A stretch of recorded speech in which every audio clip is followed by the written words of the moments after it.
여러분, 여기 바보라 불리우는 한 소녀가 있습니다. 7살 복순이. 자신 있으시면 문제 드리겠습니다. 저와 수수께끼 한판 하시지요? 복순이를 보고 웃으며 문제 내보거라. 문제를 맞추면 네 애미와 오빠는 감옥에 갈 것이다.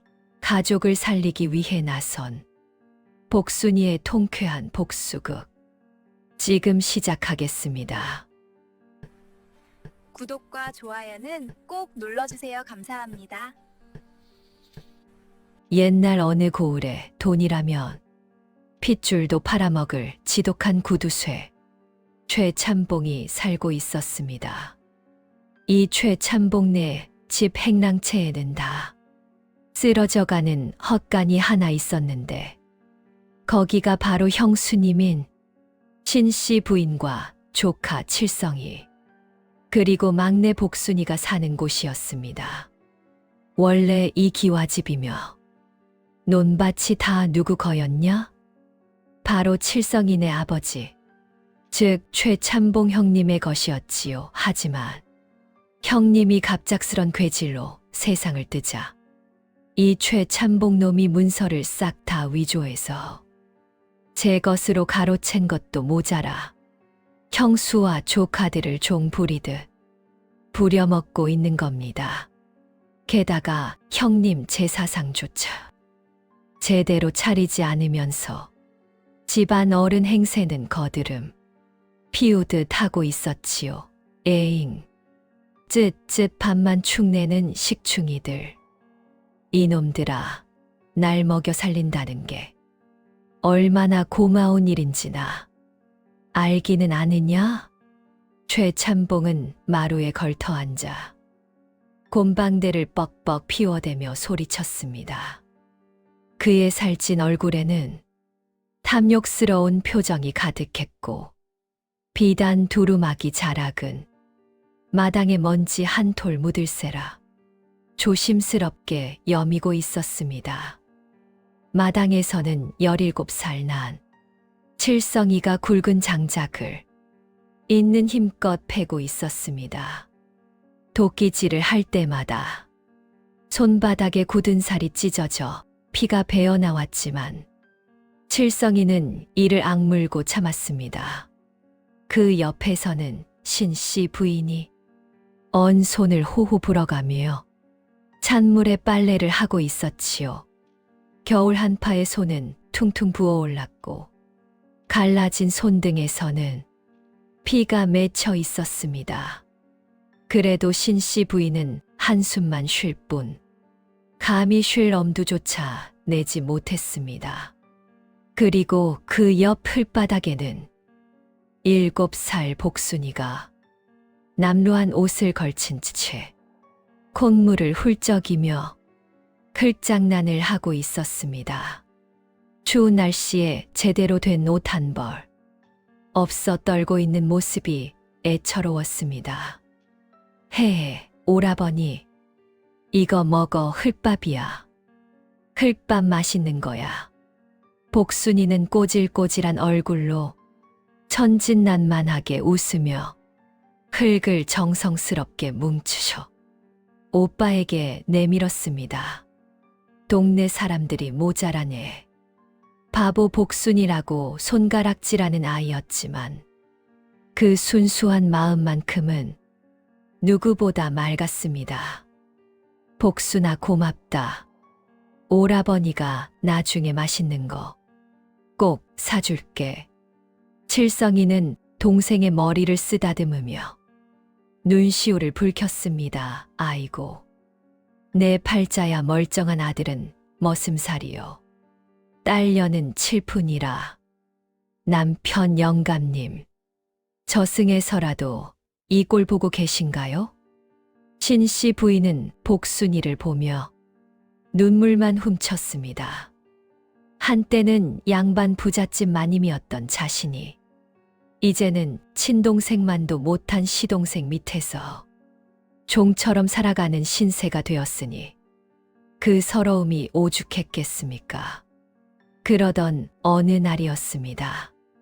이른 새벽 똥이 트기도 전부터 최참봉이 아침부터 온 집안이 떠나가라. 고래고래 소리를 지르는 게 아니겠습니까? 그 소리가 얼마나 요란했던지 동네 개들까지 놀라 지저대고 이웃집에서까지 무슨 일인가 싶어 담장 너머로 고개를 내밀 정도였습니다. 내 이놈 칠성아, 당장 이리 나와봐라. 내 안방 장롱에 있던 옥지화 옷가락지 없어졌다. 그것도 돌아가신 우리 어머님 유품이시다. 감히 내 놈이 손을 댄 것이냐? 이 폐류나 같으니. 칠성이는 펄쩍 뛰었습니다.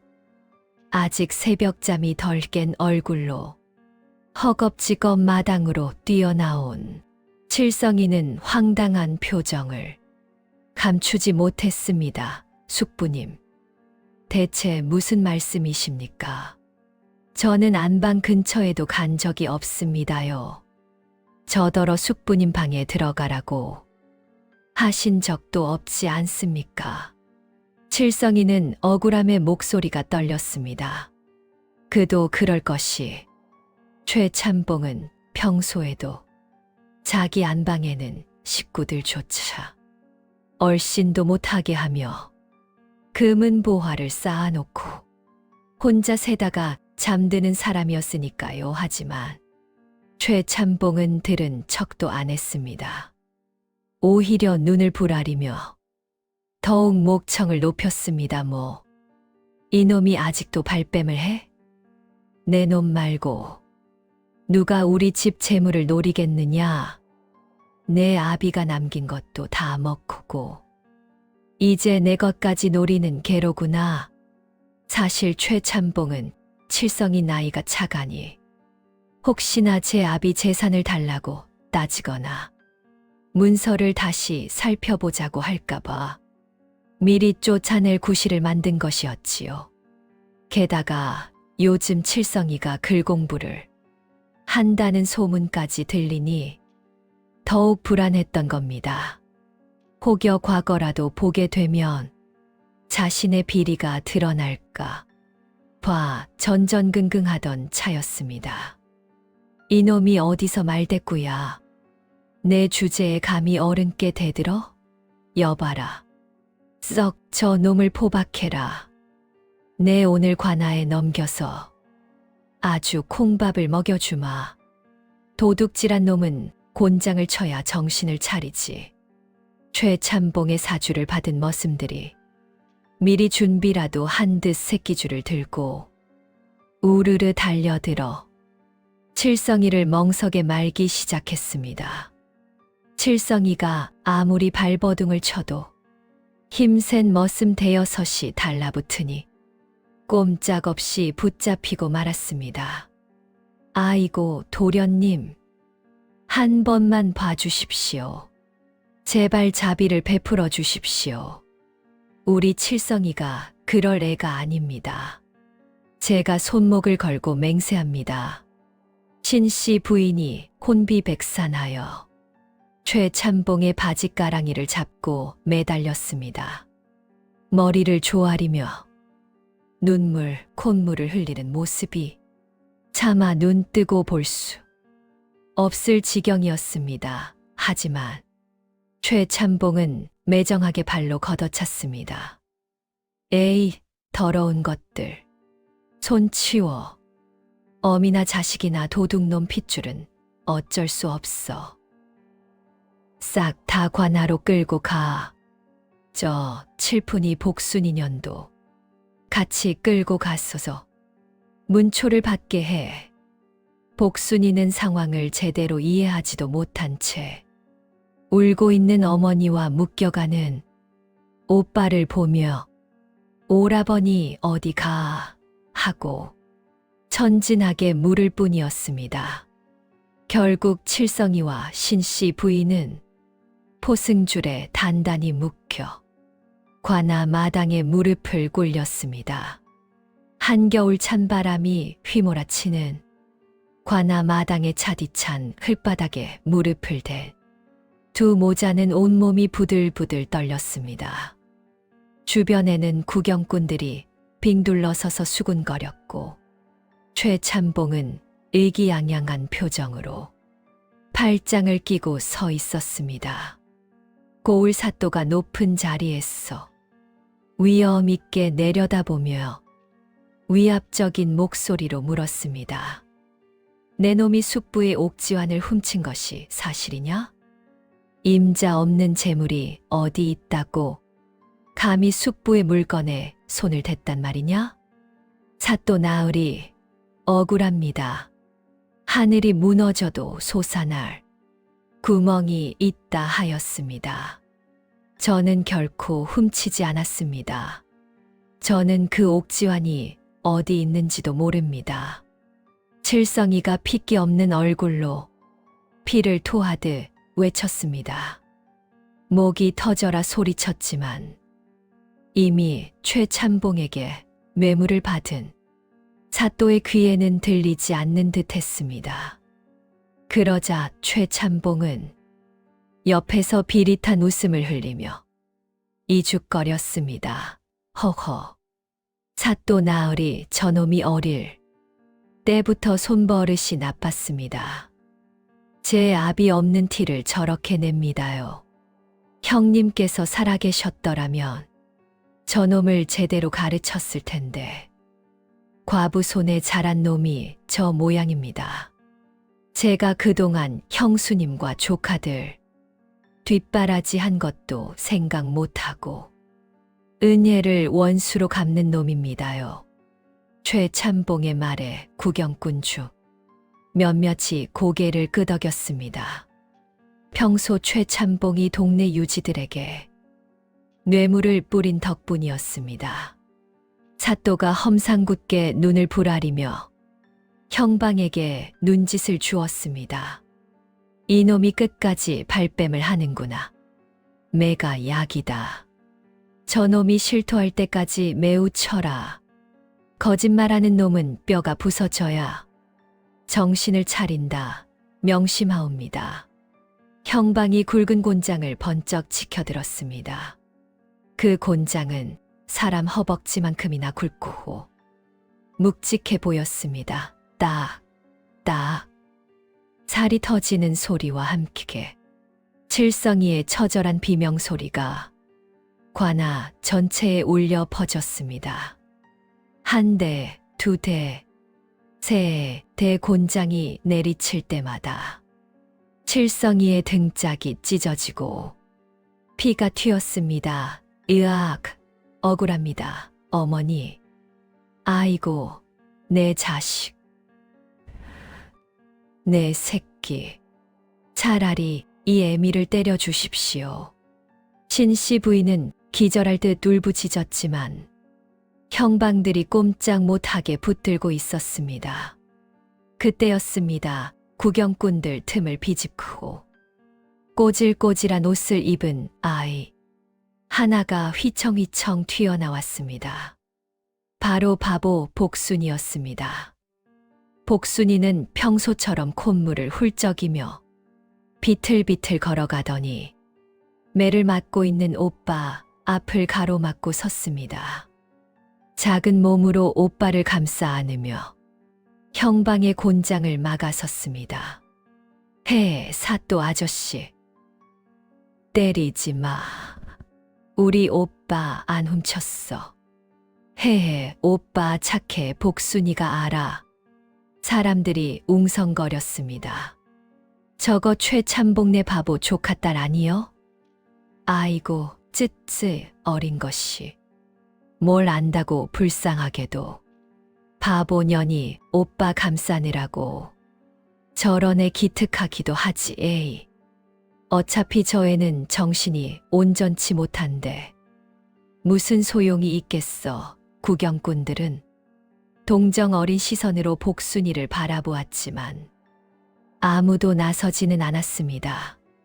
최참봉의 권세가 두려웠던 것입니다. 하지만 복순이는 사또를 똑바로 쳐다보며 떨리는 손으로 품속에서 꼬깃꼬깃한 무언가를 꺼냈습니다.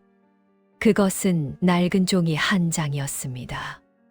그리고는 평소에 어눌하고 더듬거리던 말투가 아닌 맑고 또랑또랑한 목소리로 또박또박 외쳤습니다.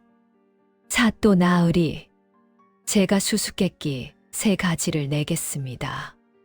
만약 숙부님이 이 문제를 다 마치면 우리 오빠가 훔친 걸로 하고, 못 마치면 우리 오빠를 풀어주세요. 그리고 진짜 범인이 누군지 밝혀내겠습니다. 순간 장내가 찬물을 끼얹은 듯 조용해졌습니다. 웅성거리던 구경꾼들도, 곤장을 휘두르던 형방도, 심지어 사또조차 입을 다물고 복순이를 멍하니 쳐다보았습니다. 바보인 줄 알았던 7살 꼬마의 눈빛이 마치 서슬퍼런 칼날처럼 예리하게 빛나고 있었기 때문입니다. 그 눈빛은 더 이상 어린아이의 것이 아니었습니다. 마치 수십 년 세상 풍파를 겪은 현인의 눈빛처럼 깊고 또렷했습니다. 최참봉의 얼굴이 순간 굳어졌습니다. 뭔가 섬뜩한 예감이 들었지만 이미 때는 늦었습니다. 허허. 이거 참 바보년이 무슨 수수께끼를 낸다고.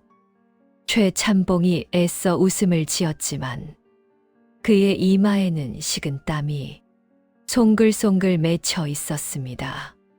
사또도 흥미로운 표정으로 몸을 앞으로 숙였습니다.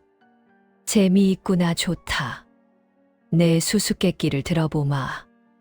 만약 내 숙부가 3문제를 다 마치지 못하면 내 오빠를 풀어주겠다 하지만 만약 이 모든 것이 거짓으로 판명되면 너희 모두 무고죄로 다스릴 것이니 각오하거라. 복순이는 고개를 끄덕이며 천천히 입을 열었습니다. 수수께끼. 최참봉은 기가 차다는 듯 헛웃음을 터뜨렸습니다. 그의 살찐 볼이 떨리며 비웃음이 새어나왔습니다. 허허, 사또 나으리. 보십시오, 인연이 제 오라비가 곤장을 맞으니 드디어 미친 게지요. 평소에도 정신이 온전치 못하더니만 이제는 아주 제정신이 아닙니다. 7살 먹은 천치라 무슨 말장난을 합니까? 썩 치우라 하십시오. 관아의 위엄을 떨어뜨리는 일입니다. 최참봉은 손사래를 치며 복순이를 내쫓으려 했습니다. 주변 사람들도 웅성거리며 고개를 끄덕이는 이들이 있었습니다. 맞아.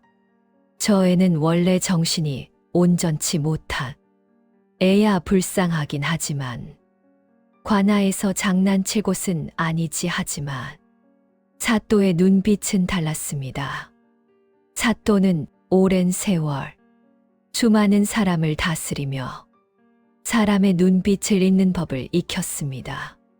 그리고 지금 복순이의 맑고 깊은 눈동자에서 범상치 않은 기운을 읽어냈습니다. 그것은 단순한 아이의 눈빛이 아니었습니다. 마치 오랜 세월 무언가를 꿍꿍이 품어온 사람의 눈빛이었습니다. 가만히 있어 보라. 잠깐 조용히들 하시오. 사또가 부채로 탁자를 두드리며 좌중을 조용히 시켰습니다. 어린아이가 오죽 억울하면 관아 한복판에 뛰어들었겠느냐. 더구나 평소 정신이 온전치 못하다던 아이가 이렇게 또렷하게 말을 한단 말이오. 여봐라, 형방. 곤장을 멈추어라. 일단 이 아이의 말을 들어보도록 하겠다. 사또가 부채를 접으며 복순이를 천천히 내려다보았습니다. 호기심과 의심이 뒤섞인 눈빛이었습니다. 그래. 꼬마야, 내가 낸 수수께끼를 내 숙부가 마치면 오라비의 죄를 인정하겠다고? 그 말이 사실이냐? 허나 만약 숙부가 대답을 못하거나 틀린다면 어찌할 테냐? 그저 시간만 끄는 것은 아니겠지? 복순이는 코를 훌쩍 들이마시더니 평소 습관처럼 더러운 소매로 입가를 쓱 닦았습니다. 하지만 그 다음 순간이 놀라웠습니다. 복순이는 굽었던 등을 쭉 펴고 웅크렸던 어깨를 활짝 폈습니다. 그리고는 당당하게 고개를 들어 사또를 똑바로 쳐다보았습니다. 그 순간 복순이의 눈에서 바보 같은 기운이 마치 안개가 거치듯 싹 사라지고 마치 서슬퍼런 어른 같은 눈빛이 번뜩였습니다. 7살 아이라고는 믿기지 않는 단단하고 예리한 눈빛이었습니다. 만약 숙부님이 대답을 못하시면 복순이가 천천히 또박또박 말했습니다. 숙부님이 진짜 도둑이라는 증거가 될 것입니다. 왜냐하면 제 수수께끼는 오직 범인만이 풀 수 없도록 만들어졌으니까요. 만약 숙부님이 결백하시다면 당연히 다 마치실 수 있을 겁니다. 뭐라고? 좌중이 크게 술렁거렸습니다. 사람들은 서로를 쳐다보며 놀란 표정을 감추지 못했습니다. 저 꼬마가 저런 말을 하다니 도대체 저 애가 바보가 맞긴 한 거야? 뭔가 심상치 않은데. 최참봉은 얼굴이 새빨개지더니 불그락푸르락해져서 버럭 소리를 질렀습니다. 당황한 기색이 역력했습니다. 이 맹랑한 년이 감히 어른을 도둑이라고 모함하다니. 사또, 저 년을 당장 잡아 가두십시오. 하지만 복순이는 꿈쩍도 하지 않았습니다. 오히려 최참봉을 빤히 쳐다보며 조용히 말했습니다. 숙부님, 왜 그렇게 당황하시나요? 결백하시면 그냥 문제만 푸시면 되는 것 아닌가요? 어려운 문제도 아니에요. 숙부님 같은 어른이라면 쉽게 마치실 수 있을 거예요. 최참봉은 이를 갈았습니다. 하지만 이미 사또와 구경꾼들의 시선이 모두 자신에게 쏠려 있었습니다. 여기서 물러서면 오히려 의심을 살 것 같았습니다. 좋다. 내 그 수수께끼 다 풀어주마. 최참봉이 주먹을 불끈 쥐며 외쳤습니다. 대신 내년이 지면 내년도 오라비 옆에서 곤장을 맞아야 할 것이다. 아니, 곤장으로는 부족하다. 무고죄로 다스려 귀양을 보내야 마땅하다. 사또, 이 애비 없는 년의 버릇을 고쳐주십시오. 최참봉의 목소리는 떨리고 있었습니다. 자신도 모르게 불안감이 배어나오고 있었던 것입니다. 사또는 복순이와 최참봉을 번갈아 바라보았습니다. 그리고는 천천히 고개를 끄덕였습니다. 좋다, 그렇게 하겠다. 복순이라 했느냐? 내 수수께끼 3가지를 내어라. 만약 내 숙부가 다 마치면 너와 내 오라비 그리고 내 어미 모두도 무고죄로 다스리겠다. 하지만 만약 숙부가 하나라도 틀리거나 대답하지 못한다면 사또가 잠시 말을 멈추고 최참봉을 날카롭게 쳐다보았습니다. 그때는 내 직접 이 사건의 진상을 밝혀내겠다. 자, 시작하거라. 관아 마당의 긴장감이 팽팽하게 흘렀습니다. 모든 이들의 시선이 작은 소녀에게 쏠렸습니다. 복순이는 깊이 숨을 들이마셨습니다. 그리고는 품속에서 꺼낸 종이를 펼쳤습니다. 드디어 복순이의 반격이 시작되는 순간이었습니다. 복순이는 또랑또랑한 목소리로 첫 번째 문제를 냈습니다. 평소에 어눌하고 더듬거리던 말투는 온데간데 없이 사라지고 마치 글 읽는 선비처럼 또박또박 정확하게 발음했습니다. 첫 번째 문제입니다. 이것은 이빨이 있으나 씹지를 못하고 몸을 비틀어야만 입을 엽니다. 주인 외에 다른 사람이 만지면 꽉 다물고 열어주지 않는 이것은 무엇입니까? 복순이의 목소리가 관아 마당에 맑게 울려 퍼졌습니다. 구경꾼들은 고개를 갸웃거리며 서로 수군거렸습니다. 이빨이 있는데 씹지를 못한다고? 몸을 비틀어야 입을 연다니 뭘까? 최참봉은 콧방귀를 뀌었습니다. 그의 얼굴에 비웃음이 가득했습니다. 흥, 척하면 삼천리지. 그까짓 거야. 누가 모르겠느냐. 그건 바로 자물쇠와 열쇠가 아니냐. 자물쇠 구멍이 이빨처럼 생겼고 열쇠를 돌려야, 그러니까 비틀어야 열리지 않느냐. 주인의 열쇠가 아니면 절대 안 열리고. 허허, 이 정도 문제로 나를 시험하려 했단 말이냐? 최참봉은 의기양양하게 웃으며 주변을 둘러보았습니다. 마치 자신의 똑똑함을 뽐내려는 듯했습니다. 맞습니다. 복순이는 차분하게 고개를 끄덕였습니다. 그런데 그 순간 복순이의 입꼬리가 살짝 올라갔습니다.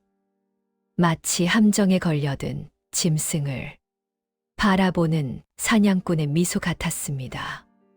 잠시 침묵이 흘렀습니다. 그리고 복순이는 벼락 같은 질문을 던졌습니다.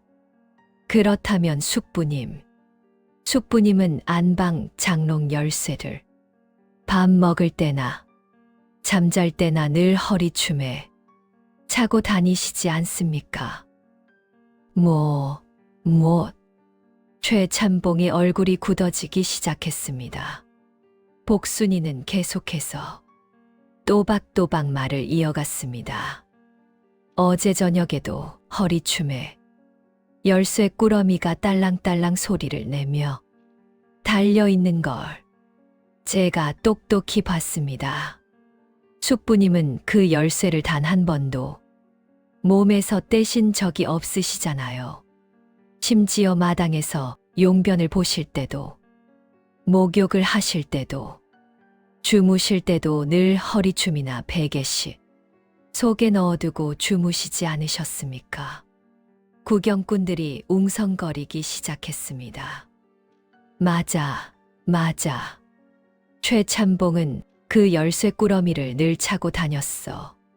그거 없으면 못 살 정도로 집착하더라고. 복순이는 더욱 날카로운 목소리로 물었습니다. 그런데 열쇠도 없는 우리 오빠가 어떻게 잠긴 장롱문을 부수지도 않고 열었단 말입니까? 장롱에는 흠집 하나, 부서진 흔적 하나 없다고 하지 않으셨습니까?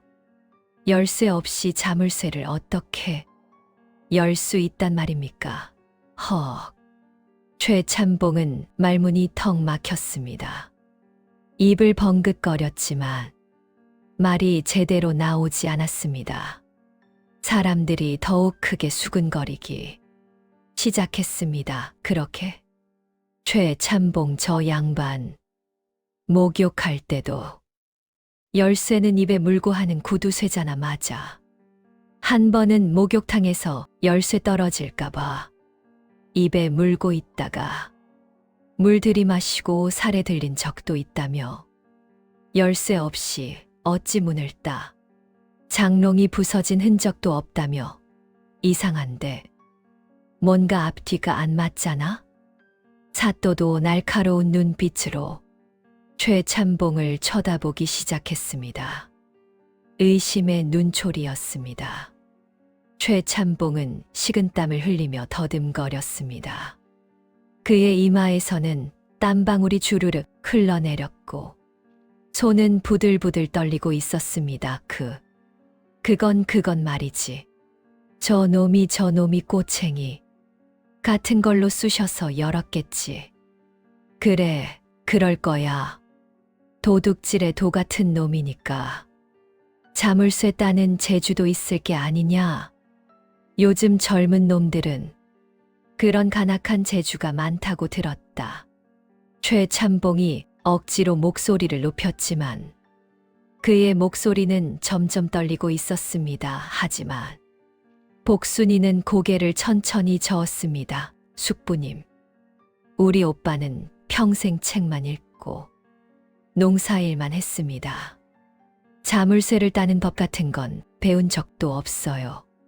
게다가 복순이가 품속에서 무언가를 꺼내 들었습니다. 만약 정말로 꼬챙이로 자물쇠를 쑤셨다면 자물쇠 구멍에 긁힌 자국이나 흠집이 있어야 하지 않을까요? 하지만 숙부님 말씀으로는 장롱에 아무런 흔적이 없다고 하셨잖아요. 이상하지 않나요? 좌중이 숨을 죽였습니다. 복순이의 논리가 너무나 정확했기 때문입니다. 최찬봉의 얼굴은 이제 새파랗게 질려 있었습니다. 그는 입술을 바들바들 떨며 말을 잇지 못했습니다. 사또가 부채를 탁 접으며 말했습니다. 일리가 있는 말이로다. 최찬봉, 그대가 답해보시오. 열쇠 없이 흔적도 없이 어떻게 자물쇠를 열 수 있단 말이오? 그건 최찬봉은 더 이상 말을 잇지 못했습니다. 복순이는 차갑게 말했습니다. 답은 하나밖에 없습니다. 애초에 우리 오빠는 장롱을 열지 않았다는 겁니다. 열쇠를 가지고 있는 사람, 그러니까 숙부님만이 장롱을 열 수 있었으니까요. 복순이는 최찬봉에게 숨 쉴 틈도 주지 않고 바로 두 번째 화살을 날렸습니다. 좋습니다. 그럼 꼬챙이로 열었다고 칩시다. 그럼 이제 두 번째 문제입니다. 복순이는 천천히 관아 마당을 둘러보았습니다. 구경꾼들은 숨을 죽이고 다음 말을 기다렸습니다. 신씨 부인은 떨리는 손으로 입을 막고 있었고 칠성이는 상처투성이인 몸으로도 희망의 눈빛을 잃지 않았습니다. 이 녀석은 귀가 밝아 바스락 소리만 나도 알아차리고 낯선 사람이 오면 동네가 떠나가라 고함을 지릅니다. 헌데 어젯밤에는 달이 밝아 대낮 같았는데도 도둑이 들어 장롱을 뒤지는데 꿀먹은 벙어리처럼 조용했습니다. 이 녀석은 누구입니까? 최찬봉은 입술이 바짝바짝 말라갔습니다. 침을 꿀꺽 삼키며 눈동자를 이리저리 굴렸습니다. 답을 알지만 말하기가 꺼림칙했습니다. 왜냐하면 그 답이 곧 자신의 무덤을 파는 삽이 될 것임을 본능적으로 느꼈기 때문입니다.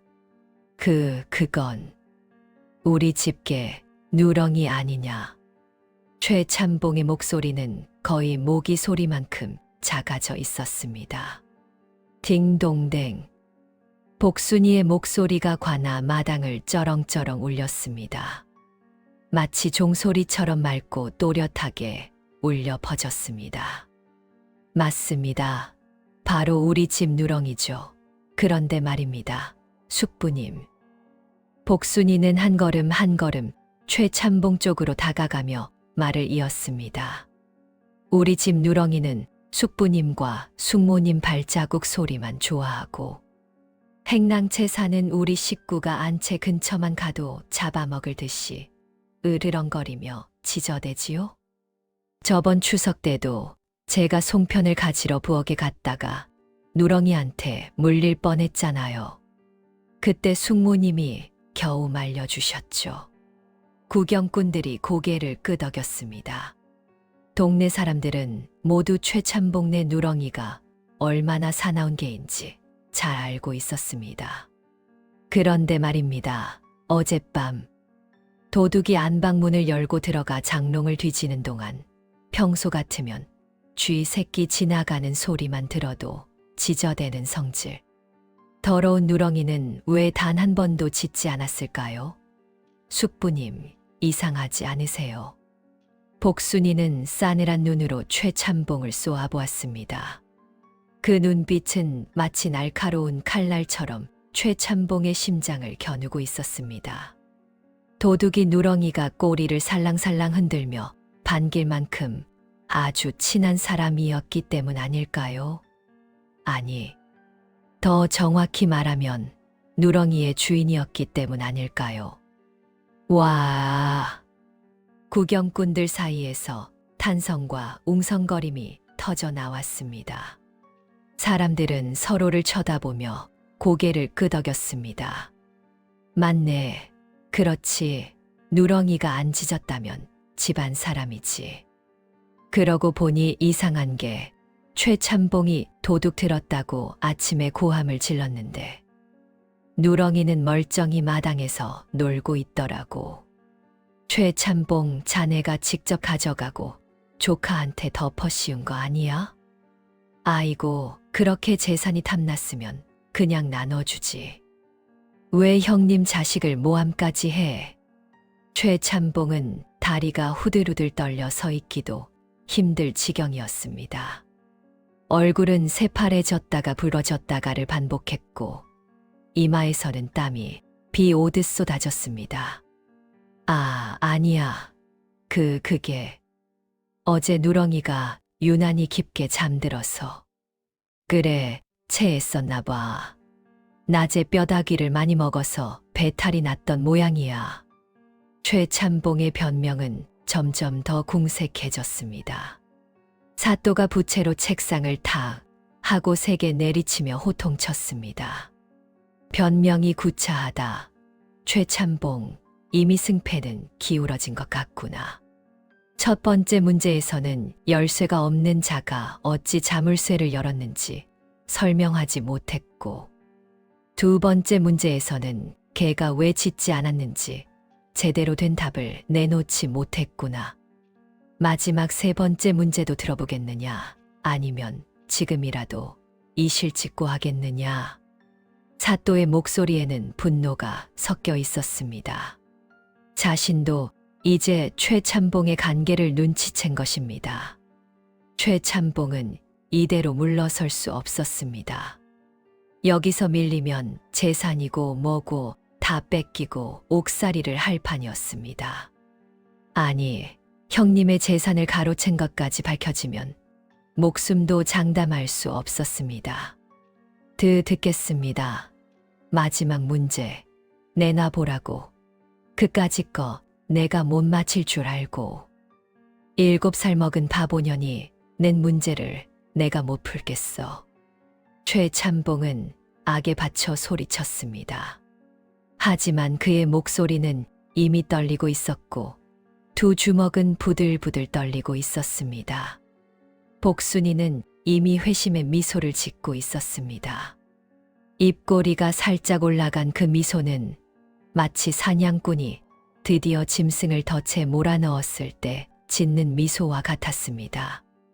마지막 문제는 최참봉이 훔쳐간 옥지환을 어디에 숨겼는지 만천하에 까발리는 결정타였기 때문입니다. 복순이는 지난 며칠간 숙부의 행동을 면밀히 관찰해왔고 드디어 그 증거를 손에 넣었던 것입니다. 좋습니다. 그럼 마지막 세 번째 문제 나갑니다. 복순이의 목소리가 낮게 깔렸습니다. 마치 폭풍전야의 고요함 같았습니다. 관아 마당의 모든 사람들이 숨을 죽이고 복순이의 입술을 바라보았습니다. 복순이는 사시나무 떨듯 떨고 있는 최참봉 앞으로 성큼성큼 다가갔습니다. 7살 꼬마의 작은 발걸음이었지만 그 걸음걸이에는 흔들림이 없었습니다. 마치 승리를 확신한 장수가 적진으로 걸어 들어가는 것처럼 당당했습니다. 그리고 복순이는 최참봉의 발 아래를 가느다란 손가락으로 똑바로 가리키며 마지막 수수께끼를 냈습니다. 마지막 3번째 문제입니다.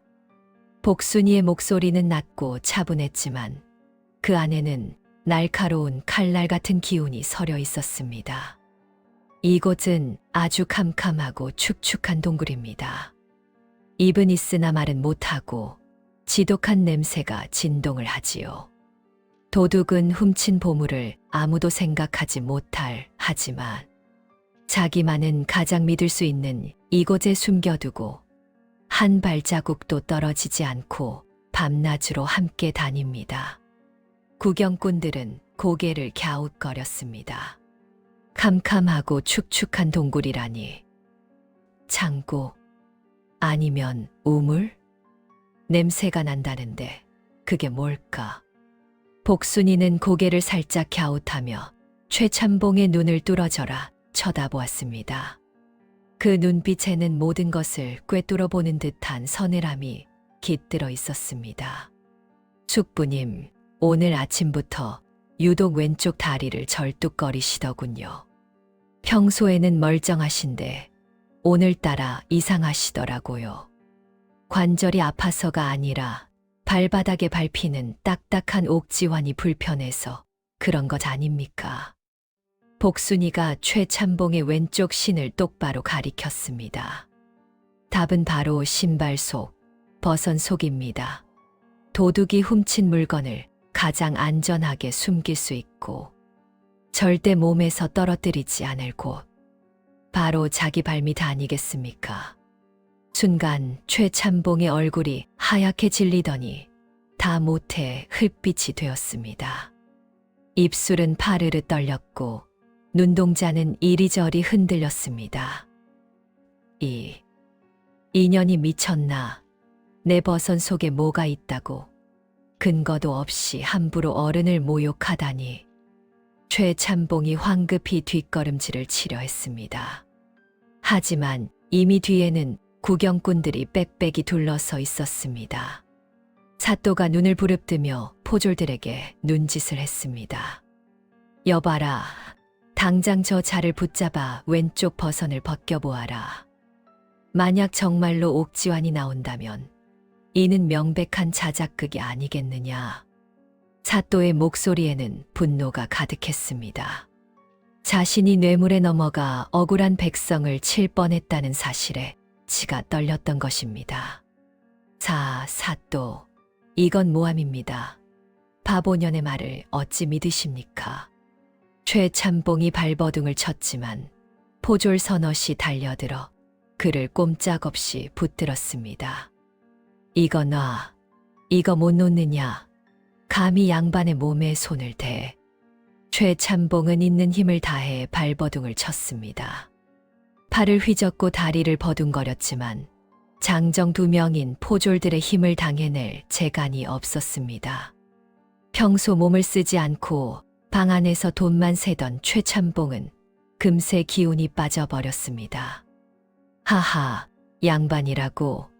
양반이 조카를 모함하고 형님 재산을 가로채는 짓을 하나. 포졸 하나가 비웃으며 최참봉의 신발을 벗기기 시작했습니다. 최참봉은 발을 꼬며 필사적으로 저항했지만 소용없었습니다. 안 돼, 안 돼. 최참봉의 비명 같은 외침이 관아를 울렸습니다. 포졸이 꼬질꼬질한 흰버선 코를 잡아 확 잡아당겼습니다. 투두둑 땡그랑. 버선이 벗겨지는 소리와 함께 그 안에서 무언가가 바닥으로 떨어졌습니다. 그 순간 버선 속에서 푸른 빛이 영롱한 옥지환이 흙바닥으로 굴러떨어졌습니다. 햇빛을 받아 반짝이는 그 옷가락지는 마치 진주처럼 영롱하고 아름다웠습니다. 오랜 세월 정성스럽게 다듬어진 옥의 빛깔이 관아 마당을 환하게 비췄습니다. 그 옷가락질을 본 순간 관아에 모인 모든 사람들의 입이 떡 벌어졌습니다. 잠시 정적이 흘렀습니다. 그리고 이내 폭발하듯 함성이 터져 나왔습니다. 저거 옥지환이다. 정말 있었어. 세상에 진짜 최참봉이 훔쳐서 발바닥에 깔고 있었네. 아이고 저런 벼락 맞을 놈. 조카한테 누명을 씌우려고 제 발에 숨기다니. 형님 재산을 가로채고도 모자라 조카까지 죽이려 했구나.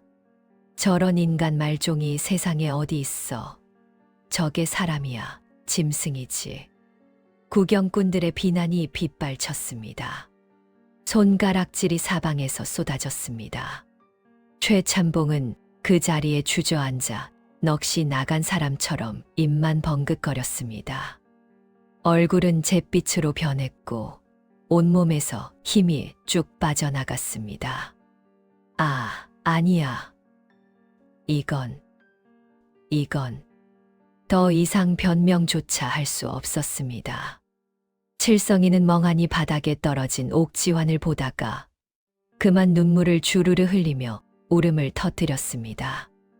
어머니, 제가 훔친 게 아니에요.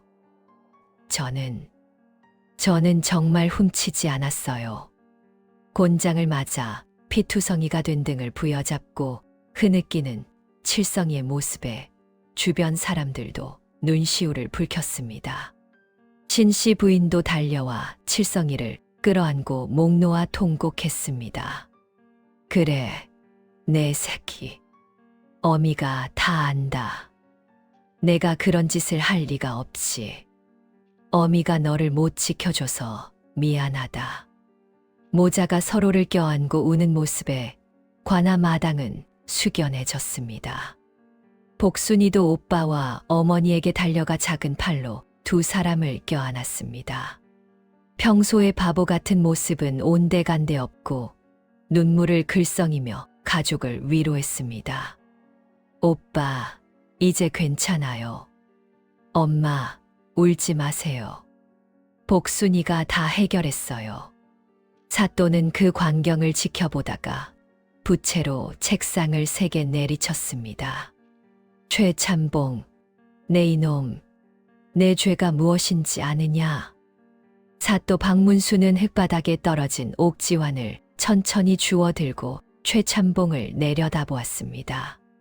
그 눈빛은 마치 염라대왕이 죄인의 명부를 펼쳐보는 것처럼 차갑고 엄중했습니다. 아니, 어쩌면 염라대왕보다 더 무서웠습니다. 내 이놈 최가야, 내 놈의 죄목을 듣거라.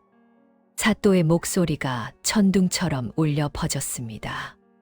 형님의 재산을 문서 위조로 가로챈 것도 모자라. 이제는 어린 조카를 도둑으로 몰아관아에 끌고 와 곤장으로 죽이려 해.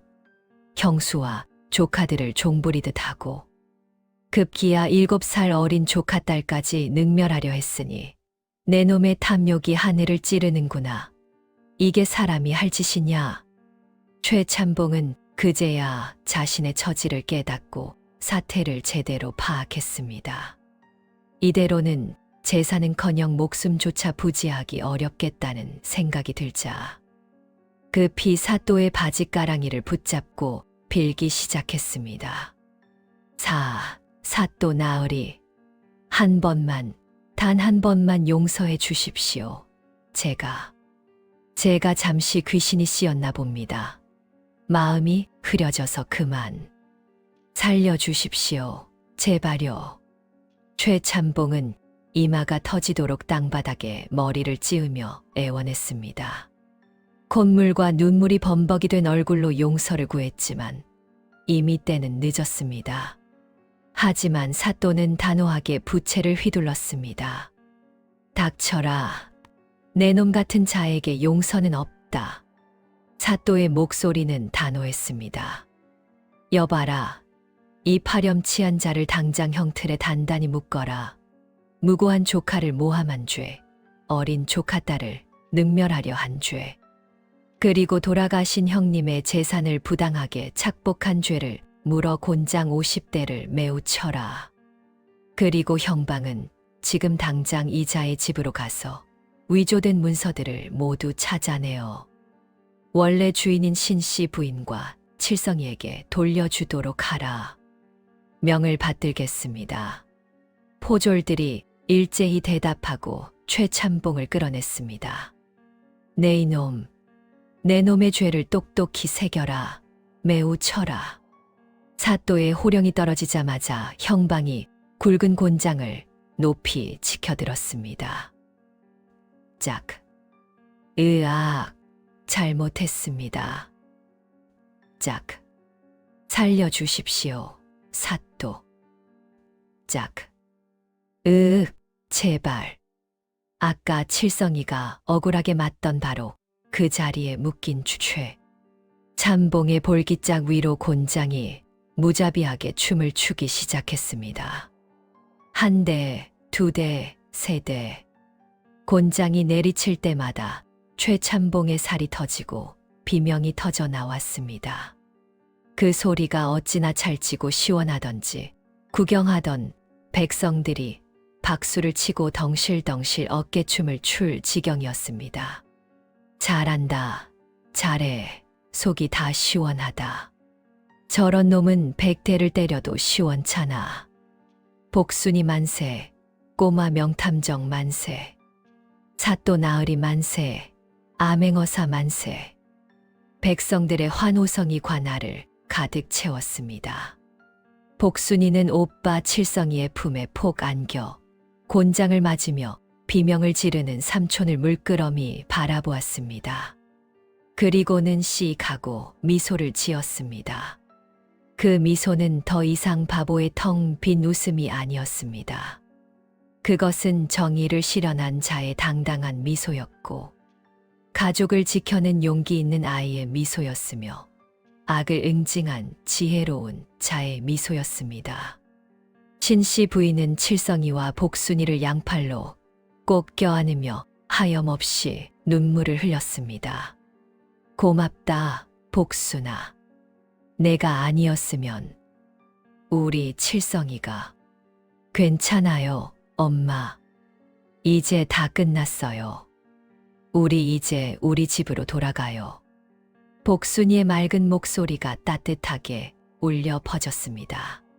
최참봉이 곤장 50대를 맞고 들것에 실려 나간 후 관아에서는 대대적인 조사가 이루어졌습니다.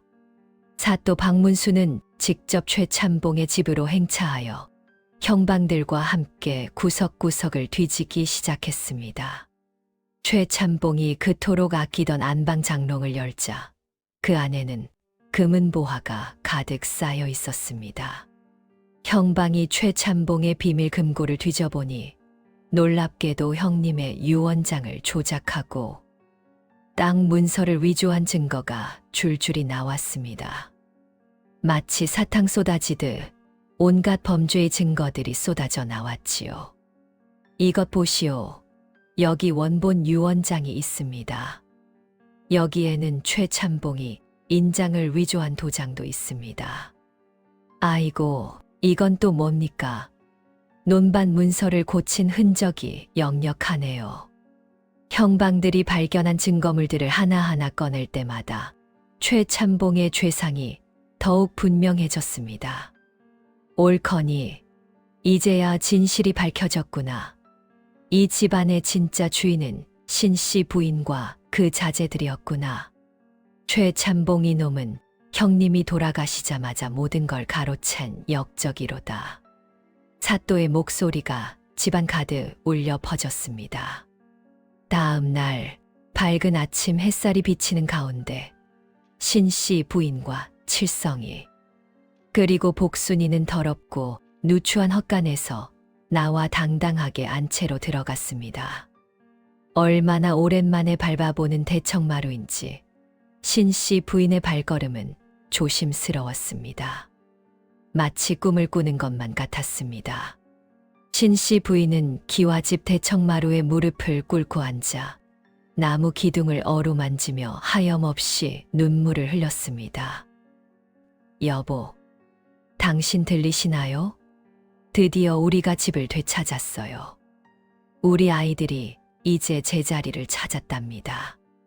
당신도 이제 저승에서 편히 눈을 감으시오.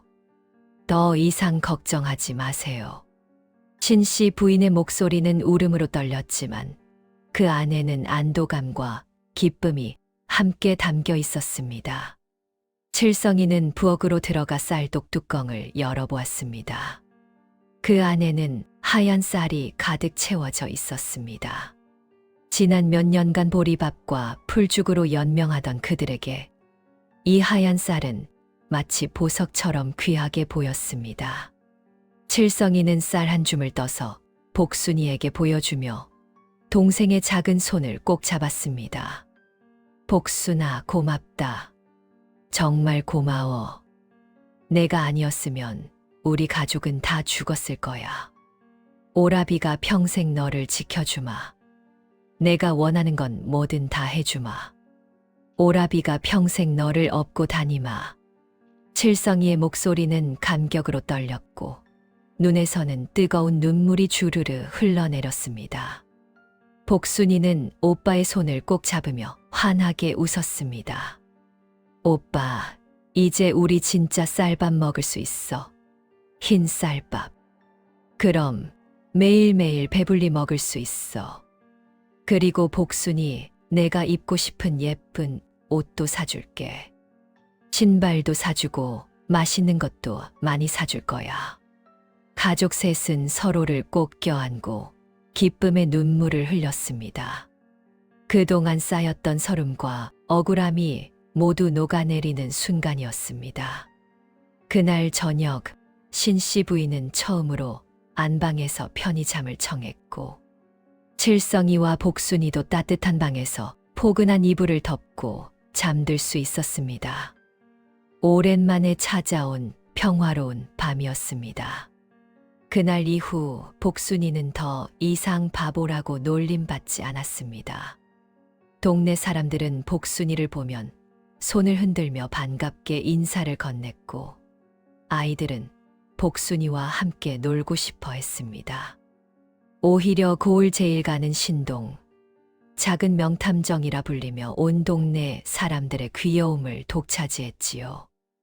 우리 복순이 지나간다. 인사드려라. 복순이야, 여기 좀 봐. 이 수수께끼 좀 풀어줄래? 아이들은 복순이를 따라다니며 수수께끼를 내달라고 조르곤 했습니다. 복순이가 사실은 글도 깨우치고 셈도 빠르며 무엇보다 사람의 마음을 꿰뚫어 보는 지혜가 있다는 사실이 온 고을에 알려지자 사또 박문수는 직접 복순이의 집을 찾아왔습니다. 신씨 부인, 복순이의 재능을 묻어두기에는 너무 아깝습니다. 제가 복순이의 학업을 지원해 주겠습니다. 최고의 스승을 모셔다가 글과 학문을 가르치도록 하겠습니다. 사또의 제안에 신씨 부인은 감격의 눈물을 흘렸습니다. 허허, 그 녀석. 벌써부터 이렇게 영특하니 장차 나라를 이끌어갈 큰 제목이 될 것이오. 어쩌면 여자의 몸으로도 훌륭한 학자나 지혜로운 조언자가 될 수 있을게요. 사또는 흐뭇한 미소를 지으며 복순이의 머리를 쓰다듬었습니다. 복순이는 이제 콧물 흘리던 꼬질꼬질한 얼굴을 깨끗이 씻어내고 고운 색동저고리와 분호, 치마를 곱게 차려입은 채 어머니와 오빠의 사랑을 듬뿍 받으며 무럭무럭 자라났습니다. 매일 아침 신씨 부인은 복순이의 머리를 정성스럽게 빗겨주었고 칠성이는 복순이가 좋아하는 과일과 떡을 사다 주었습니다. 복순아, 오늘은 뭘 배우고 싶니? 오빠, 오늘은 별자리 이야기 듣고 싶어요. 복순이의 웃음소리가 집안 가득 울려 퍼졌습니다. 그 웃음소리는 더 이상 텅 빈 바보의 웃음이 아니라 행복으로 가득 찬 아이의 밝은 웃음이었습니다. 그야말로 집안을 일으킨 복덩이 그 자체였지요. 복순이라는 이름이 정말로 딱 들어맞는 아이가 된 것입니다. 동네 사람들은 이렇게 말했습니다. 복순이가 바보인 척했던 건 다 가족을 지키기 위한 지혜였던 게야. 저 아이는 하늘이 내린 복덩이가 틀림없어. 반면 욕심쟁이 최참봉은 어떻게 되었을까요? 재산을 모두 몰수당하고 곤장 50대를 맞아 만신창이가 된 몸으로 그야말로 빈털터리가 되어 고을에서 쫓겨나고 말았습니다. 한때는 기름진 땅을 수십 마직이나 가지고 있던 부자였지만 이제는 동양 그릇 하나 없는 신세가 되어버렸습니다. 엄동설한 추위가 몰아치는 한겨울에 갈 곳이 없어진 그는 자신이 조카들을 내쫓으려 했던 그 허름한 헛간보다도 훨씬 못한 다리 밑 움막으로 기어들어갔지요. 차가운 바람이 쌩쌩 불어오는 그곳에서 최참봉은 낡은 가마니 한 장으로 몸을 가린 채 떨며 밤을 지새워야 했습니다. 배는 고팠지만 먹을 것 하나 없었고 몸은 아팠지만 약 한 첩 구할 수 없었습니다. 동네 아이들이 다리 밑을 지나가다 최참봉을 보면 손가락질을 하며 노래를 불렀습니다. 얼레리 꼴레리 욕심쟁이 최참봉 발바닥에 반지 숨기다 곤장 맞고 쫓겨났네. 얼레리 꼴레리 형님. 재산 훔쳤다가 7살 꼬마한테 딱 걸렸네. 아이들의 노랫소리는 최참봉의 귀에 비수처럼 꽂혔습니다. 최참봉은 뼈저리게 후회하며 주먹으로 땅을 쳤습니다. 내가 왜 그랬을까? 조금만 나눠 살았더라면, 욕심만 부리지 않았더라면. 하지만 이미 버스는 떠난 뒤였습니다. 최참봉은 결국 얼마 버티지 못하고 추위와 배고픔 속에서 쓸쓸히 생을 마감했다고 합니다. 자, 여러분.